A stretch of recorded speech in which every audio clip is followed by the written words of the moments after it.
Alhamdulillah wassalatu wassalamu ala Rasulillah wa ala alihi wa sahbihi wa man tabi'ahum bi ihsanin ila yaumidin, amma ba'd. Kaum muslimin dan muslimah rahimani wa rahimakumullah. Mulai kesempatan kali ini kita akan membaca dan mentalaah tatriz al-wasail al-mufidati lil hayati sa'idati. Matan al-wasail al-mufidah lil hayati sa'idah, sebab-sebab yang bermanfaat untuk terwujudnya hidup bahagia, adalah karya Syekh Abdurrahman ibn Nasir ibn Abdillah as-Sa'di atau as-Sa'di rahimallahu ta'ala, yang merupakan ulama yang wafat tahun 1376 Hijriah. Sedangkan tatris atau penjelasan disampaikan oleh Syekh Shalih Al-Utsaimin hafizallahu ta'ala wa wafaqahu.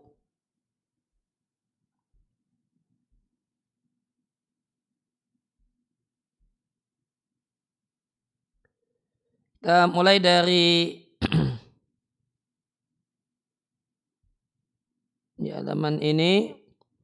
Al-muqaddimatul ula, muqaddimah yang pertama, at-ta'rifu bil musannifi, memperkenalkan musannif, yaitu penulis matan. Muqaddimah ini tersusun dalam 3 poin. Poin yang pertama, jaru nasabihi, rangkaian nasab beliau, wa asy-syekh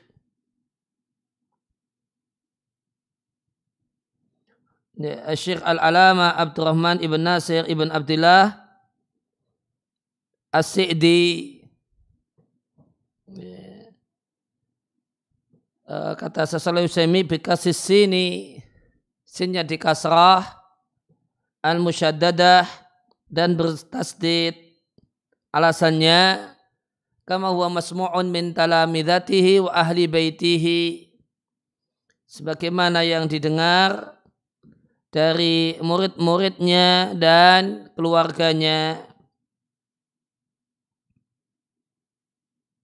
Yukna, beliau kunyahnya adalah Abu Abdillah, wa yurafu, dan dikenal dengan sebutan Ibnu Sa'di, wa bishtahara, dan dengan sebutan ini beliau populer.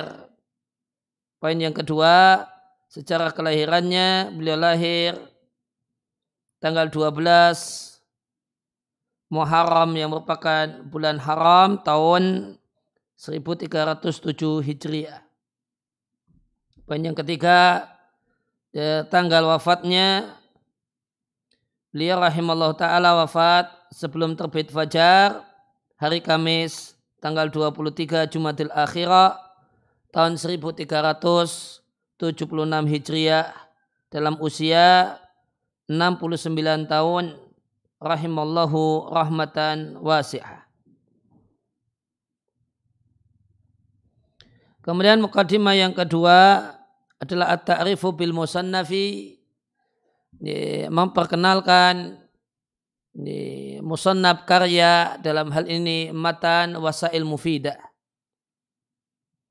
Tantadimu, muqaddimah kedua ini tersusun dalam 3 poin juga. Poin yang pertama, kepastian judul. Kitab ini dicetak di masa hidup penulisnya rahimallahu ta'ala, tahta nadharihi, di bawah pengawasan beliau, dengan nama atau dengan judul yang tercantum pada covernya, yaitu Al-Wasailul Mufidatu lil Hayati Sa'idati. Sehingga judul ini adalah judul buku yang dinamakan langsung oleh penulisnya. Poin yang kedua, penjelasan tentang topik dari matan Wasail Mufidah. Musannif rahimallahu ta'ala mengumpulkan dalam fasal-fasal kitabnya yang beliau yang beliau letakkan padanya sejumlah yang bagus minal asbab, kiat-kiat yang dengannya diperoleh kehidupan bahagia.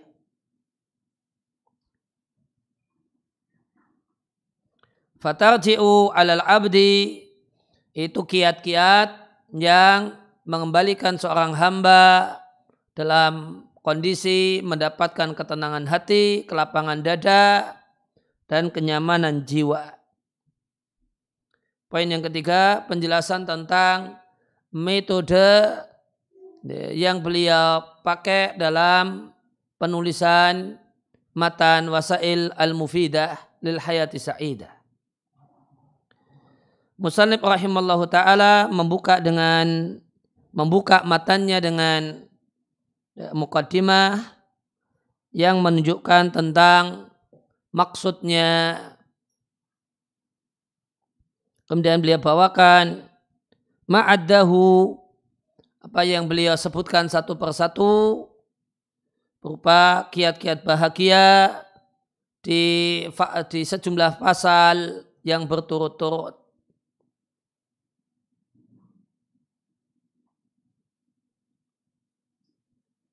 Terkadang beliau khususkan satu sebab itu dalam satu fasal, dan terkadang beliau bawakan dalam satu fasal lebih dari satu sebab atau kiat hidup bahagia.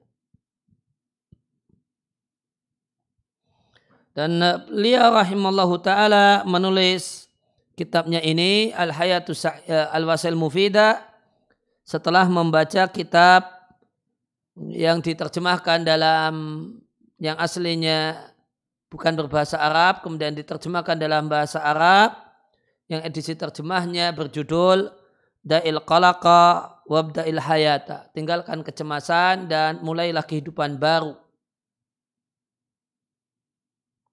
Karya Daniel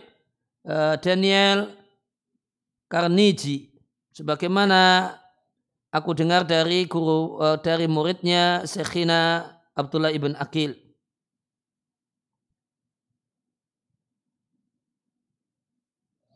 Ghairah, akan tetapi anahu syatan, sungguh berbeda di antara dua napas buku Da'il Qalaqa dan napas buku Al-Wasail Al-Mufidah. Fa inna nafasa hadal kitabi, karena nafas dari kitab ini Wasail Mufidah itu dihiasi dengan berbagai macam dalil syar'i. Mutarazun, diperindah dengan sejumlah pesan yang disimpulkan dari cahaya wahyu.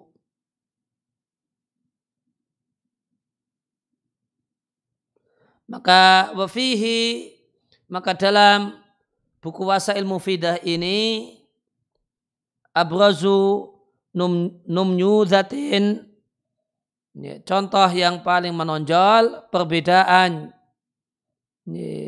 cara antara nukilan para ulama yang kokoh ilmunya ketika beliau menukil lima yustafadu minhu minal umamil kufri, informasi yang bermanfaat yang didapatkan dari bangsa-bangsa kafir. Maka jadi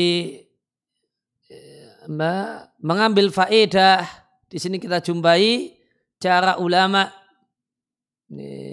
mengambil faedah dari informasi bermanfaat yang didapatkan dari orang kafir, dari buku yang ditulis oleh non muslim.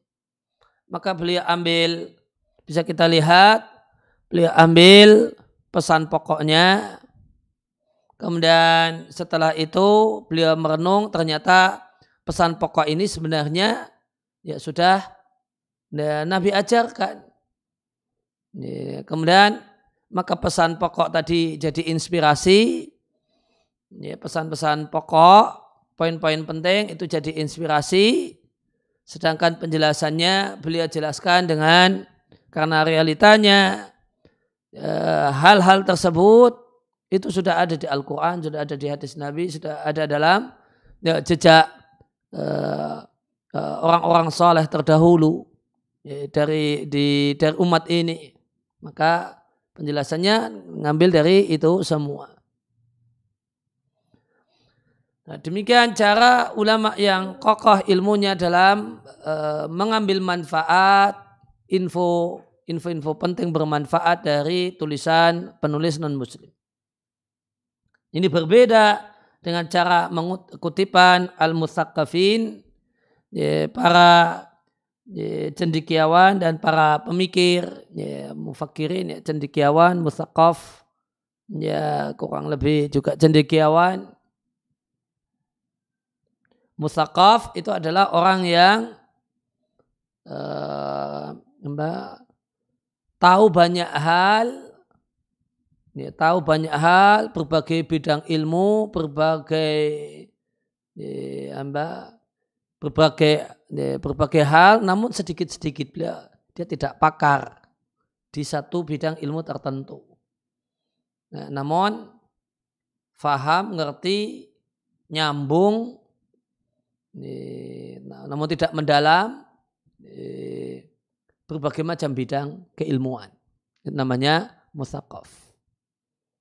Orang yang punya banyak wawasan gitu. Kalau terjemah letterleknya mutsaqqaf itu orang yang punya banyak wawasan, berwawasan luas. Namun di setiap bidang itu tidak mendalam.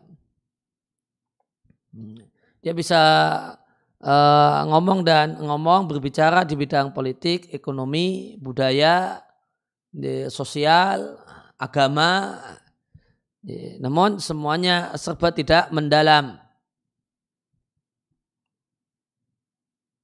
Yang ini berbeda dengan alim, orang yang berilmu. Orang yang berilmu, kalau beliau bukan mutafannin, ahli di berbagai macam bidang ilmu, maka alim itu orang yang hanya menguasai satu bidang, namun dia kuasai secara mendalam. Sehingga beliau adalah seorang yang betul-betul profesional, ahlinya di bidang itu.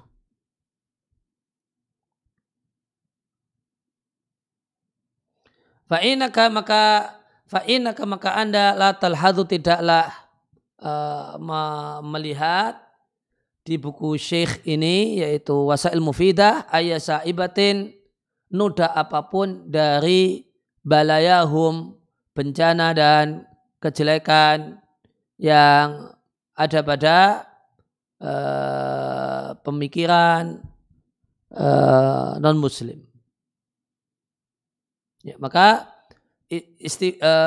orang yang berilmu ketika istifadah dari pengetahuan non-muslim itu punya karakter menyaring. Karakternya menyaring. Jadi disaring hal-hal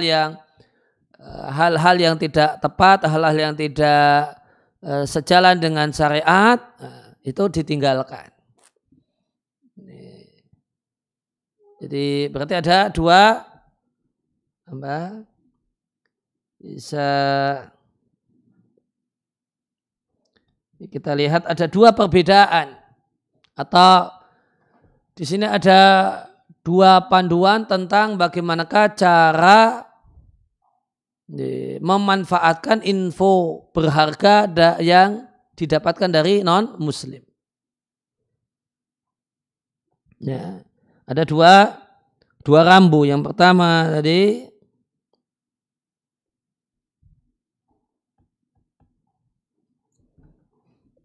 kitab ini diberi hiasan, dihiasi dengan dalil-dalil syar'i.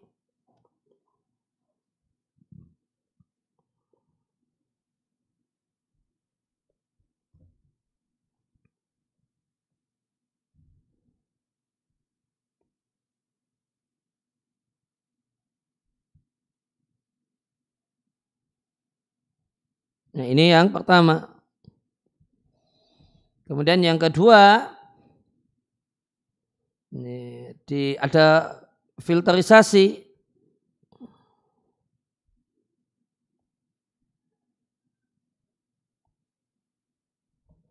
Sehingga hal-hal yang tidak pas itu betul-betul sudah tersaring.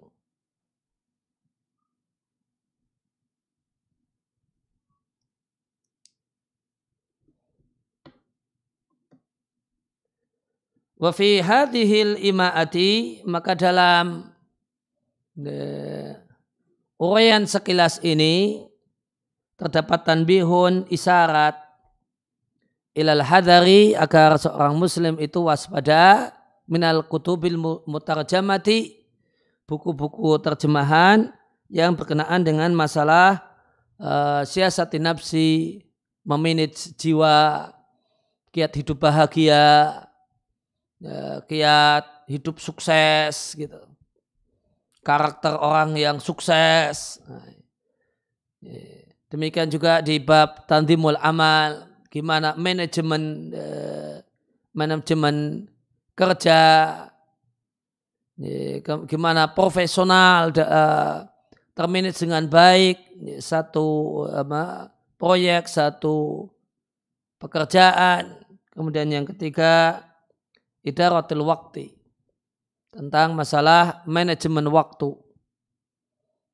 Maka banyak buku-buku tulisan orang barat yang diterjemahkan ke bahasa Arab di tiga bidang ini. Masalah siasati nafsi, mengelola jiwa. Gimana supaya tidak stres, gimana supaya bahagia, gimana supaya sukses, gimana supaya menjadi orang yang positif dalam hidup. Kemudian masalah gimana kerja yang profesional. Kemudian yang ketiga masalah manajemen waktu. Ini banyak penerjemahan buku-buku barat ke bahasa Arab saat ini. Nah, maka beliau sampaikan kalau buku-buku itu murni terjemah, itu perlu hadar, perlu diwaspadai. Kenapa? Karena tidak ada penyaringan. Ilali mutamakkinin min dinihi, kecuali jika pembaca itu adalah orang yang kokoh agamanya dan orang yang mengerti syariat. Nah, itu silahkan baca buku-buku yang bermanfaat yang ditulis oleh orang barat di tiga bidang di atas. Ini. Sedangkan kalau bukan orang yang memenuhi dua kriteria yang telah beliau sebutkan, orang yang berilmu, arifin bisyariah, mutamakkinin min dinihi, dan orang yang kokoh agamanya, tidak mudah goyah agamanya, tidak mudah minder dengan Islamnya. Ketika membaca buku-buku itu tidak kemudian mudah terkagum-kagum dengan uraian yang bagus dari non-muslim, ya. Maka orang yang tidak memenuhi dua kriteria ini perlu waspada kalau untuk buku yang murni buku terjemah. Karena kalau buku terjemah berarti tidak ada filternya. Tidak ada filternya. Sehingga misalnya ada unsur-unsur yang bermasalah dalam syariat, ya akan diterjemahkan apa adanya sebagai konsekuensi dari seorang penerjemah. Ya, maka di sini berarti kita jumpai adanya kebutuhan umat untuk berkarya sebagaimana Syekh Ibnu Sa'di, terutama untuk orang-orang yang punya agama yang kokoh dan ilmu agama yang mapan. Ya, maka ada kebutuhan umat untuk berkarya seperti Ibnu Sa'di. Ya, membaca buku-buku karya orang barat yang bagus tentang masalah bagaimanakah mengelola jiwa. Ya, cari inspirasi di situ, ambil poin-poin pokok, garis-garis besarnya, kemudian lakukan filterisasi, mana yang benar, mana yang tidak tepat. Kemudian Kemudian sajikan hal-hal tersebut dari sudut pandang Islam. Nanti akan kita jumpai bahasanya hal itu tersebut sudah sebenarnya sudah ada dalam ajaran Islam, namun umat Islam yang belum menggalinya dan belum menonjolkannya dan belum menyuguhkannya. Nah, ini ada kebutuhan mendesak, kebutuhan penting untuk adanya kegiatan semacam ini. Demikian juga di bahasa Indonesia. Kita juga sama memiliki kebutuhan yang sama. Buku-buku bagus tentang manajemen waktu, tentang mengelola jiwa, menghilangkan kemudian problem kejiwaan berupa stres dan yang lainnya. Gimana supaya seorang menjadi seorang yang produktif, seorang yang positif. Nah, ini perlu para penulis-penulis muslim yang ilmu agamanya kokoh untuk memberi saham dalam kemajuan umat dengan melakukan sebagaimana yang dilakukan oleh Syekh Ibnu Sa'di atau Ibnu Sa'di.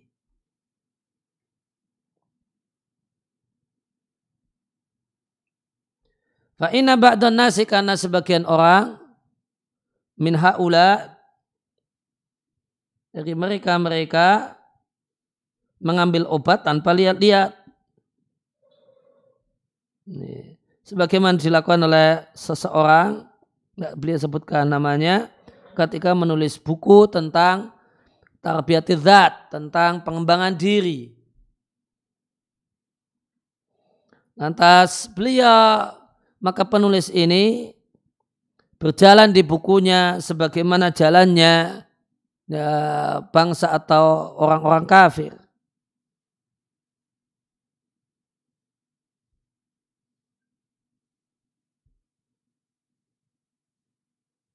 Maka penulis tadi menyebutkan sejumlah olahraga yang bisa dilakukan oleh seseorang agar terbiasa sabar dan ulet.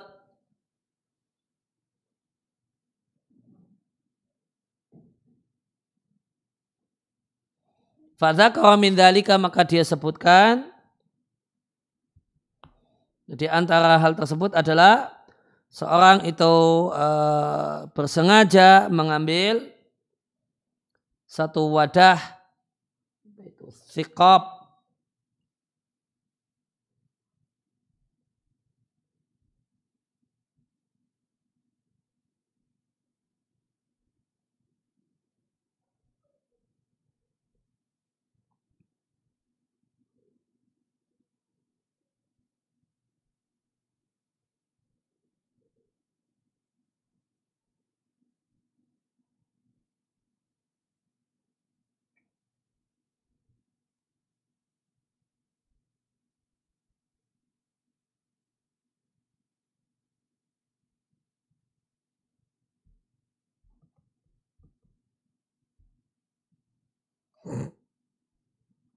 ya korek api itu, ulba satu kotak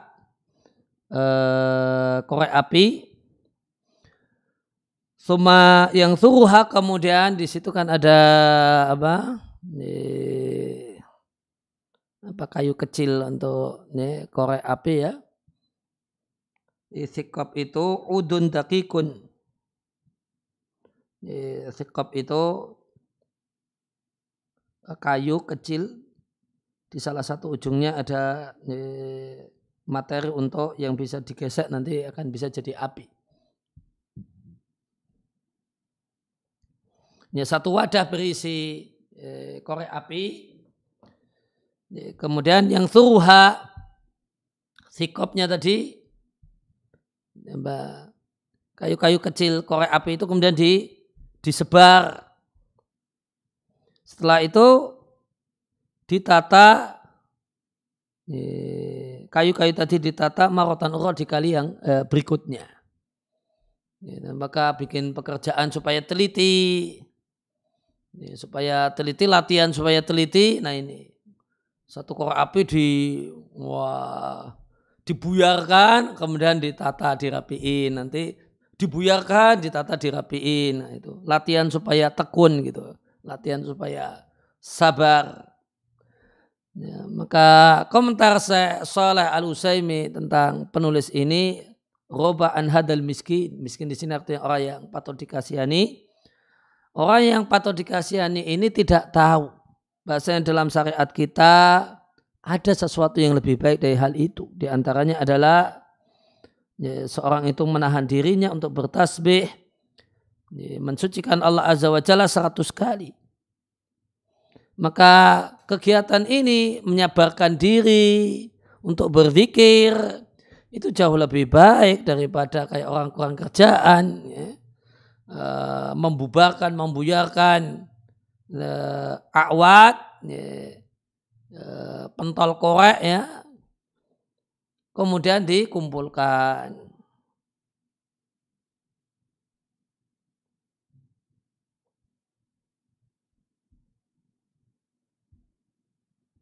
Waqat azumat al-baliyah, dan ini saya Shalih Utsaimin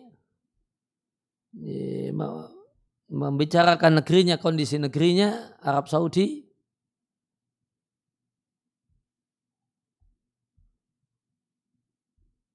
Beliau katakan besar bencana.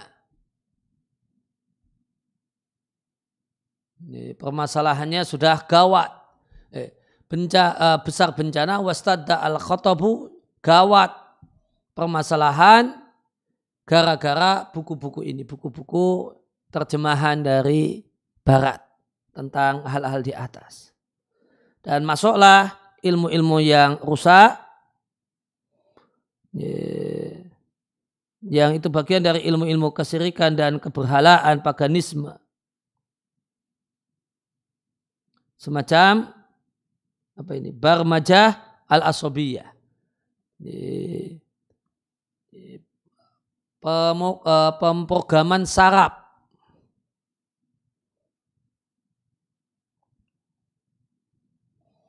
Hatta futina bihi, sehingga terkagum-kagum dengannya banyak orang yang menisbatkan kepada kebaikan, yaitu orang saleh, wadin, dan orang yang baik agamanya.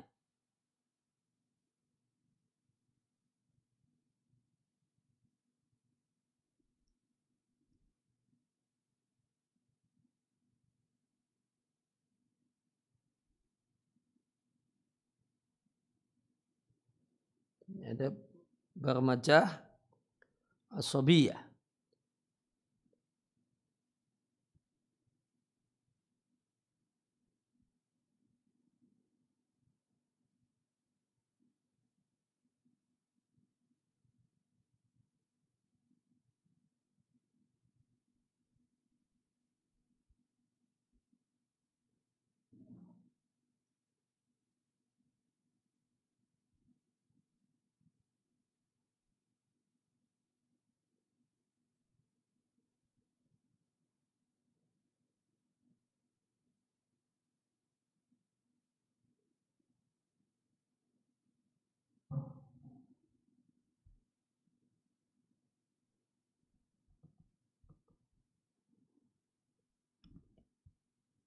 Di Google itu ada barmajah lughawiyah asobiyah, diterjemahkan dengan Neo Linguistic Programming, disingkat dengan NLP.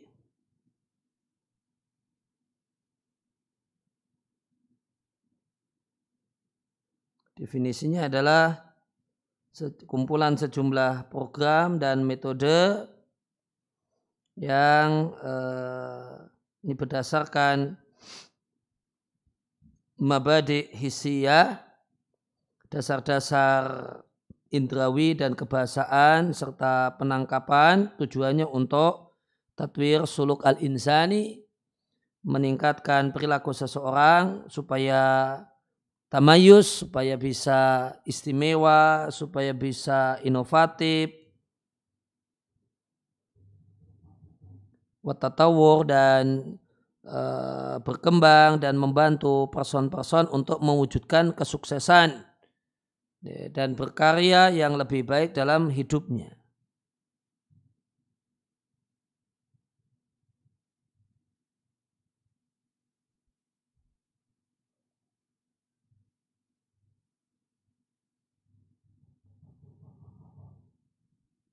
Ya, maka ini berkenaan dengan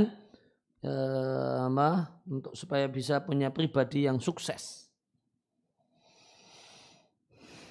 Satu diklat, satu istilahnya pelatihan yang di situ ada step-stepnya yang nanti diharapkan setelah keluar dari diklat tersebut, maka akan jadi orang yang punya kepribadian sukses.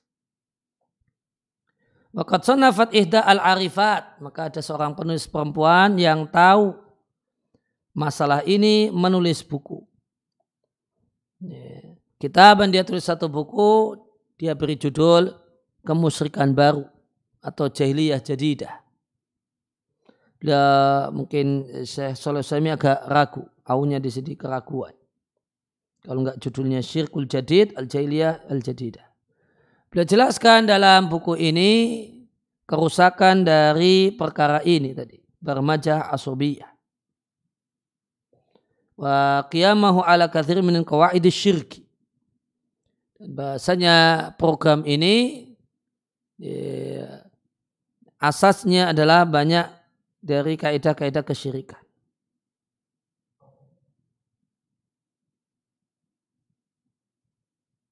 Semacam yuk takut diyakini bahasanya mutadarib, seorang peserta latihan tidak akan mendapatkan manfaat dengan pelatihan yang diberikan oleh pelatih sampai hatinya terkumpul untuk meyakini bahasanya pelatih itu mengetahui isi hatinya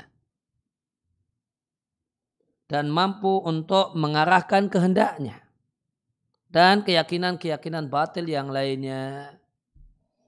Maka menjadi kewajiban seorang muslim untuk mewaspadai hal semacam itu. Cukupkan diri dengan kutipan para ulama dan apa yang mereka sebarkan dan apa yang mereka sebarluaskan min hadil ma'ani, berupa pesan-pesan semacam ini, pesan-pesan supaya pesan-pesan dan nasihat-nasihat supaya seorang itu punya jiwa yang unggul, karakter orang yang sukses dan seterusnya. Contohnya adalah seperti Hadhil Musannaf, buku ini yang merupakan karya Syekh Abdurrahman Ibn Nasir As-Sa'di rahimallahu ta'ala. Dan kita masuk pada pembahasan pokok. Qala al-musannif rahimallahu ta'ala, bismillahirrahmanirrahim, alhamdulilladzi lahul hamdu kulluh. Segala puji milik Allah, zat yang miliknya segala pujian. Dan aku bersaksi bahasanya tiada sesembahan yang berhak disembah melainkan Allah semata, tiada sekutu baginya. Dan aku bersaksi bahasanya Muhammad adalah hamba Allah dan Rasulnya, sallallahu alaihi wa ala alihi wa ashabihi wasallam. Amma ba'd. Fa inna rahatal qalbi, maka rehatnya hati, ketenangan hati, gembiranya hati, hilangnya ham dan gham, hilangnya galau. Ham, galau karena memikirkan sesuatu yang belum terjadi. Gham, kecemasan karena memikirkan sesuatu yang sedang terjadi, adalah cita-cita setiap orang. Cita-cita setiap orang. Dan dengan hal ini, hati rehat, hati tenang, hati gembira, hilang galau dan kecemasan, maka akan terwujud al-hayatut thayyibah, kehidupan bahagia. Dan akan sempurnalah kegembiraan wal ibtihaj, dan kegembiraan. Walidzalika, dan untuk itu, itunya kembali kepada rohatul qalbi wa tuma'ninatahu wa sururahu. Maka supaya memiliki hati yang nyaman, hati yang tenang, hati yang gembira, itu ada sejumlah kiat.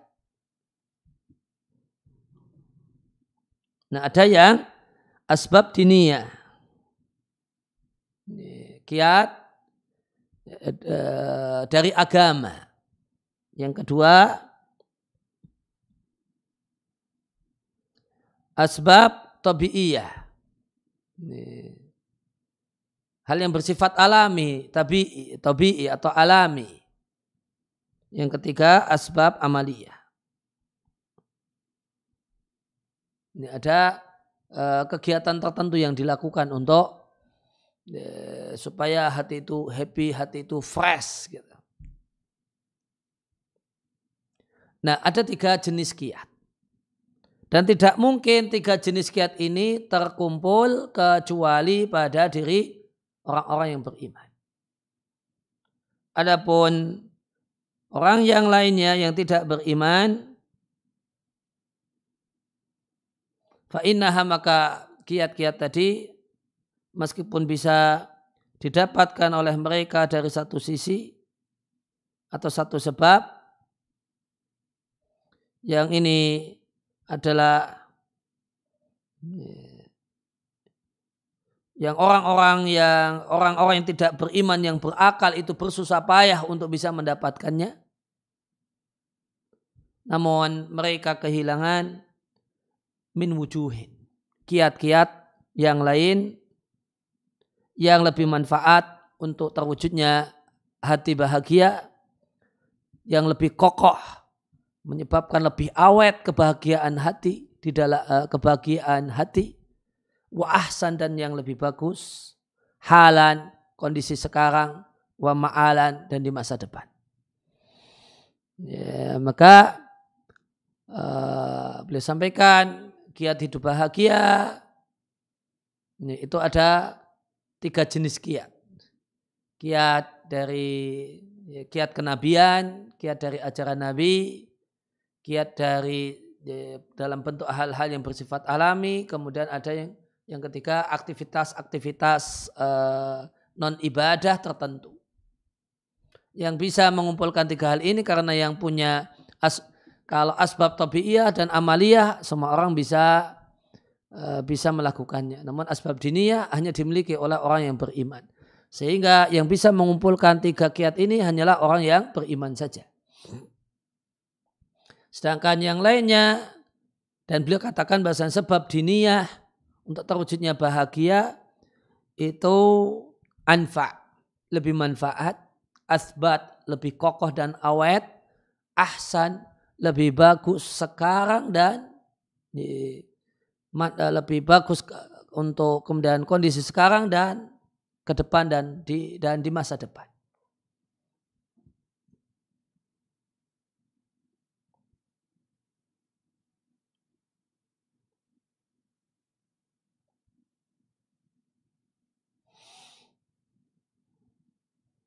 Jadi beliau katakan, maka orang-orang yang berakal, non-muslim yang berakal, dia akan bersusah payah untuk melakukan sebab-sebab tabi'iyah dan amaliyah untuk bisa bahagia. Karena semua orang ingin bahagia. Dia harus yujahidu, bersusah payah alaihi untuk bisa melakukan kiat-kiat bahagia. Tapi yang bisa dilakukan kalau non-muslim ya cuma bisa asbab tabi'iyah dan asbab amaliyah. Namun dia kehilangan sebab atau kiat-kiat bahagia yang lebih manfaat, lebih awet dan lebih bagus. Yaitu asbab diniyah. Kiat-kiat dari sudut pandang agama. Walakini akan tapi aku akan sebutkan di bukuku ini apa yang aku ingat. Ya, nampaknya beliau nulisnya pakai ingatan. Mayah duruni. Ya, beliau tidak pakai referensi. Ya, yang beliau tulis hanya berdasarkan ilmu yang ada di dalam bahasa kita, ilmu yang ada di kepala beliau. Minal asbab berupa kiat-kiat untuk terwujudnya cita-cita tertinggi bagi setiap manusia. hidup bahagia. Hidup bahagia adalah satu cita-cita yas'alahu kullu ahadin, yang diupayakan oleh semua manusia. Tidak ada orang yang tidak ingin bahagia. Sebagaimana tidak ada orang yang ingin hina, semuanya ingin mulia. Maka demikian juga tidak ada orang yang tidak ingin bahagia, ingin hidup kemudian sengsara, tidak ada. Semuanya ingin hidup penuh bahagia.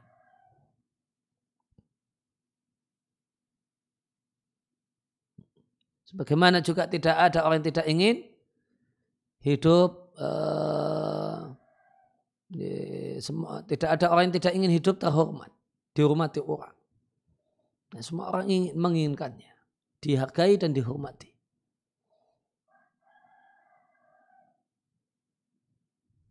Ya, maka setiap orang berupaya untuk mendapatkannya. Faminhum, di antara manusia ada orang yang mendapatkan banyak darinya sehingga dia hidup ya, isyatan haniatan, dengan hidup yang enak. Ya. Wahayya, dan dia hidup hayatan thayyibah, hidup penuh bahagia. Wa minhum man akhfaqa fiha. Ya, dan di antara manusia ada orang yang akhfaqa fiha kulliha. Kayaknya berdasarkan konteks akhfaqanya itu tidak mendapatkan semua kiat-kiat hidup bahagia. Fa'asa isyatan asyaqa, maka dia hidup dengan hidup sengsara. Hidup dengan hayatan tu'sa, celaka, hidup celaka. Ta'isa, dari kata ta'isa abdud dinar, ta'isa abdud dirham. Dan ada yang baina-baina. Ada yang cuma dapat setengah-setengah. Bihasabi ma wufiqa lahu, sesuai dengan berbanding lurus dengan kemudahan yang diberikan kepadanya.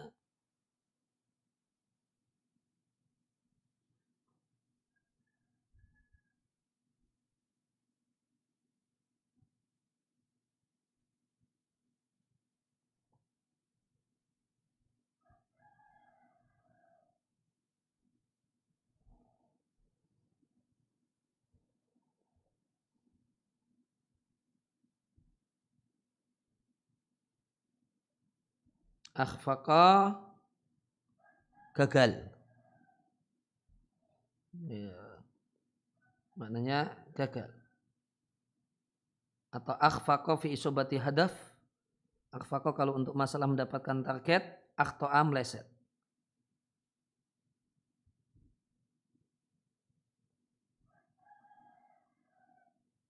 Ini akhfaqa fi, meleset. Meleset, tidak mendapatkan sebab-sebab hidup bahagia, ya, akhirnya semuanya nggak ada yang didapatkan. Hidupnya hidup sengsara. Ya, wallahul muwaffiq, Allah yang memberikan taufik.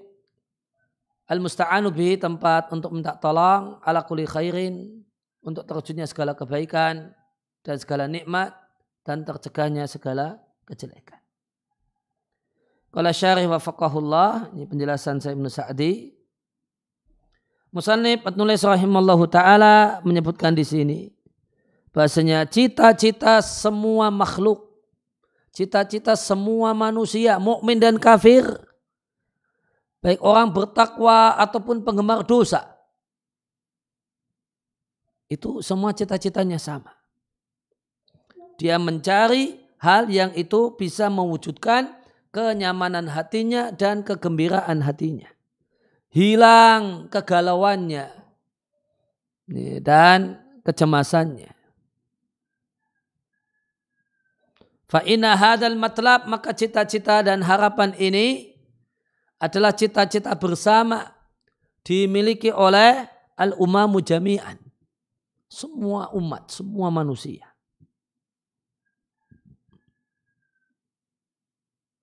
Karena dengannya, dengan hati yang nyaman, hati yang bahagia, terwujudlah kehidupan yang bahagia. Dan sempurnalah gembira dan gembira.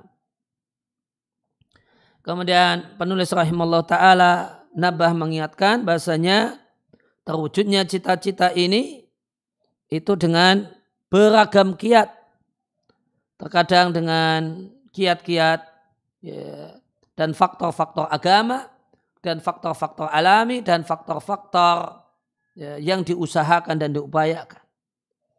Dan faktor-faktor ini tidaklah mungkin seluruhnya terkumpul kecuali untuk orang-orang yang beriman. Adapun selain orang yang beriman, maka jika mendapatkan sebagian, maka tidak mendapatkan, dia tidak mendapatkan wujuhun wa atrafun ukhra. Tidak mendapatkan bentuk dan bagian yang lainnya. Maka semua sebab-sebab bahagia ini hanya bisa diwujudkan oleh orang yang beriman, telah Nabi isyaratkan dalam hadis yang diriwayatkan oleh Muslim. Dalam sahihnya dari Suhaib radhiyallahu anhu, Nabi SAW bersabda, sungguh menakjubkan kondisi orang yang beriman. Segala kondisinya penuh dengan kebaikan. Walaysa dzaka li ahadin illa lil mu'min. Dan itu tidaklah terjadi bagi siapapun kecuali bagi orang yang beriman. Maka sabda Nabi SAW, walaysa dzaka li ahadin, dan itu tidaklah didapatkan oleh siapapun kecuali orang yang beriman. Maka hadis ini penjelasan yang sempurna benarnya apa yang disampaikan oleh Ibnu Si'di rahimallahu ta'ala min anna hadil kamalat, bahasanya kesempurnaan ini dalam bentuk yang paling sempurna, bentuk yang paling istimewa hanya didapatkan oleh orang-orang yang beriman. Adapun selain orang yang beriman, maka mereka mendapatkan kiat-kiat tersebut biqadri malahu minal asbab, berbanding lurus dengan sebab dan usaha dan kiat yang mereka lakukan. Dan berbanding lurus dengan ma yusibul insan min hadil asbab. Ya, usaha-usaha yang dilakukan oleh seseorang yang akan ya buthuha disampaikan oleh penulis rahimallahu ta'ala fima yustaqbalu min kalamihi, di perkataan beliau selanjutnya, takunu sa'adatuhu, akan terwujudlah kebahagiaan. Maka siapa yang mendapatkan banyak kiat-kiat ketenangan hati, maka dia akan hidup dengan hidup yang enak, hidup dengan hidup bahagia. Wa man afaqa fiha kulliha, wa man afaqa fiha, harusnya kulliha ya. Dan siapa yang meleset tidak mendapatkan seluruh kiat-kiat tersebut, maka sungguh innahu ya'isu, dia akan hidup dengan hidup yang sengsara dan akan hidup dengan hidup yang menderita. Adapun orang yang mutaraddidan, orang yang bimbang, lahu min hadza haddun, dia mendapatkan dari ini sedikit, wa laysa lahu fil akhar haddun, dan dia tidak mendapatkan bagian yang lainnya. Fa inna yataqallabu, maka dia kondisinya tidak stabil. Yataqallab, berubah-ubah. Bihasabi ma ya'innu lahu, berbanding lurus dengan anna ya'innu. Artinya taratan terkadang nampak padanya kebahagiaan dalam hidupnya, dan terkadang tersembunyi kecerahan wajah di balik kesedihannya disebabkan karena dia kehilangan sebagian dari sebab-sebab penting ini.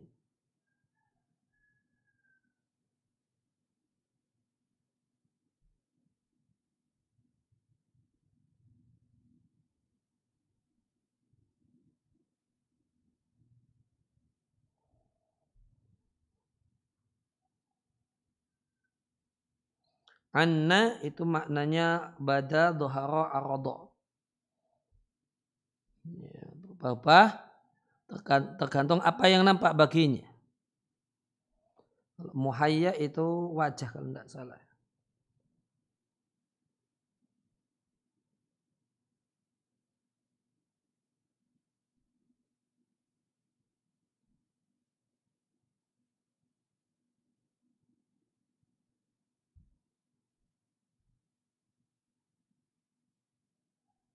Ya, muhayya maknanya wajhun. Maka saya ulangi. Amma man kana mutaraddidan, adapun orang yang bimbang. Bimbang di sini artinya orang yang setengah-setengah. Lahu min hada haddun, dari masalah ini dia, dari sisi ini dia mendapatkan bagian. Walaysa lahu fil akhari haddun, dia tidak mendapatkan bagian dari sisi yang lainnya. Maka dia berubah-ubah. Tergantung apa yang nampak baginya. Maka terkadang nampaklah bahagia di wajahnya. Dan terkadang tersembunyilah bahjah, kegembiraan wajah, tertutupi berbagai macam kesedihan. Disebabkan kehilangan sebagian dari sebab-sebab penting ini. Kemudian faslun. Qala al-musannif rahimallahu ta'ala, faslun wa a'dhamul asbab lidzalika wa asluha wa usuha wal iman wal amalu salih. Sebab hati itu happy, hati itu gembira, sebab yang paling efektif. Ya, ini sebab paling agung, saya terjemahkan sebab yang paling efektif. Wa asluha, dan pondasinya. Wa usuha, dan asasnya adalah iman dan amal soleh. Dalilnya firman Allah Ta'ala di surat An-Nahl ayat yang ke-97. Siapa yang melakukan amal soleh, baik laki-laki ataupun perempuan, dan dia orang yang beriman, maka akan kami berikan padanya hayatan thayyibah, kehidupan bahagia. Kami akan berikan balasan untuk mereka. Kami akan balas mereka, balasan untuk mereka, akan beri balasan yang lebih baik daripada amal yang mereka lakukan. Surat An-Nahl. Maka Allah Ta'ala mengkabarkan dan menjanjikan siapa yang mengumpulkan dua hal ini, iman dan amal soleh, maka Allah akan berikan padanya kehidupan yang menyenangkan, kehidupan bahagia di kampung ini, kampung dunia, dan balasan yang bagus di dunia dan di akhirat. Di kampung ini, kampung dunia, wa fidaril qarar, dan di tempat domisili yang tetap, yaitu akhirat. Dan sebab itu adalah satu hal yang jelas. Karena orang yang beriman kepada Allah dengan iman yang benar, iman yang membuahkan amal soleh, yang amal soleh ini akan memperbaiki hati, memperbaiki akhlak, memperbaiki dunia dan akhirat. Maka orang yang beriman itu memiliki usulun pondasi wa ususun dan asas. Yatalaqawna fiha, dia akan dapatkan di pondasi tersebut semua yang yaridu alaihim, semua sebab-sebab bahagia dan gembira yang akan datang pada mereka.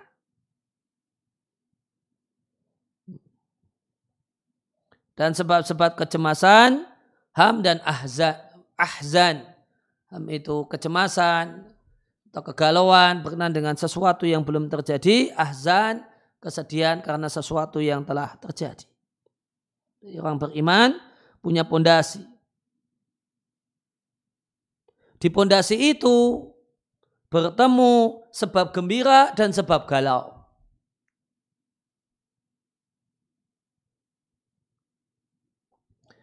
Dan orang beriman akan menjumpai hal yang disukai, hal yang menyenangkan dengan menerimanya dan mensyukurinya. Dan menggunakannya dalam hal yang manfaat. Dan jika dia menggunakan nikmat tersebut dengan ala hadzal wajh,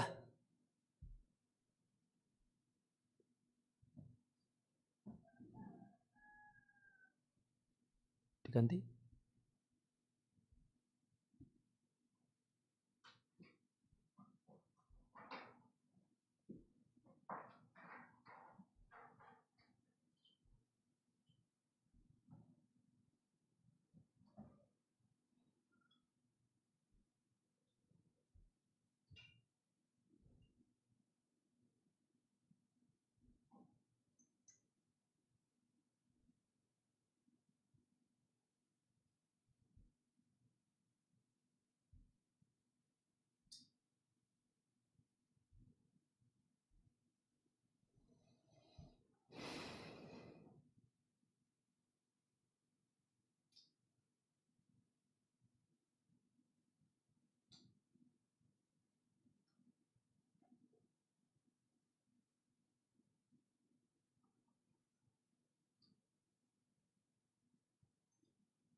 Ya, fa idza sta'maluha hilang lagi. Fa idza sta'maluha, jika orang yang beriman memanfaatkan nikmat-nikmat tersebut dalam bentuk seperti itu, yaitu dalam hal yang manfaat, maka ini akan membuahkan kegembiraan karenanya. Wa tam'i, dan keinginan untuk dan harapan untuk awetnya dan berkahnya. Dan berharap pahala orang-orang yang bersyukur. Dan berharap mendapatkan pahala orang-orang yang bersyukur. Maka membuahkan umuran azimatan, hal-hal yang agung yang kebaikannya dan keberkahannya itu lebih unggul daripada kenikmatan-kenikmatan yang menyenangkan tadi. Alatihya samaratuha. Padahal hal-hal yang agung tadi adalah buah dari hal itu. Ya, maka dapat nikmat kemudian dikelola, direspon dengan baik, itu akan mendapatkan kebahagiaan. Ya, akan mendapatkan keberkahan, kebaikan yang jauh lebih besar daripada nikmat yang didapatkan. Dan di asas ini, di pondasi ini, orang-orang yang beriman akan merespon hal-hal yang tidak disukai, hal-hal yang berbahaya, alham wal gham, kegalauannya dan kecemasannya dengan melakukan perlawanan untuk hal-hal yang mungkin dilawan. Ini yang pertama.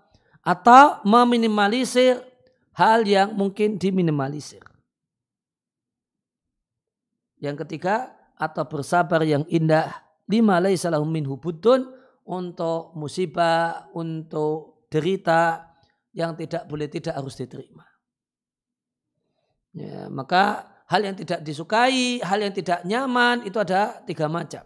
Bisa dilawan dan kita bisa menang, lawan, singkirkan. Yang kedua, tidak bisa dilawan, hanya bisa diminimalisir, minimalisir. Yang ketiga, tidak ada pilihan kecuali harus diterima. Ya. Maka solusinya adalah sabar yang indah. Wabidzalika, dengan itu akan terwujudlah bagi mereka jejak dari hal yang tidak disukai ini, min muqawamatin nafi'ah, perlawanan yang manfaat, dan pengalaman hidup dan kekuatan. Ya, dan kesabaran, berharap pahala dan pahala. Dari perlawanan, dari pengalaman, itu terwujud umurun azimatun, hal-hal yang demikian agungnya, bagusnya, sehingga lenyaplah bersama dengan hal-hal yang agung ini, sehingga tidak lenyaplah al-makari, hal-hal yang tidak disukai. Karena manfaat yang demikian besar, ya, dari perlawanan, dari pengalaman, dari sabar ini, akhirnya musibah dan hal yang tidak disukai itu rasanya lenyap. Wa tahulu mahallaha, kemudian digantikan oleh kegembiraan dan harapan-harapan yang baik dan tamak dan keinginan untuk mendapatkan karunia dan pahala Allah, sebagaimana yang diungkapkan oleh Nabi SAW. Nabi ungkapkan an hadha, hal ini, dalam satu hadis yang sahih. Bahasa Nabi katakan, orang yang beriman itu kondisinya menakjubkan, karena semua kondisinya adalah kebaikan. Jika mendapatkan kesenangan dia bersyukur, itu yang lebih baik untuknya. Jika mendapatkan penderitaan bersabar, dan itulah yang lebih baik baginya. Walaysa dzalika li ahadin illa lil mu'min, dan ini tidaklah terjadi dan didapatkan oleh siapapun kecuali orang yang beriman. Ya, demikian yang dibaca di kesempatan kali ini. Wassallallahu ala nabiyina Muhammadin wa ala alihi wa sahbihi wa sallam wa aruda'ana alhamdulillahi rabbil alamin. Ada pertanyaan? Hah? Hah? Oh ya. Subhanakallahumma bihamdika asyhadu an la ilaha illa anta astaghfiruka wa atubu ilaik.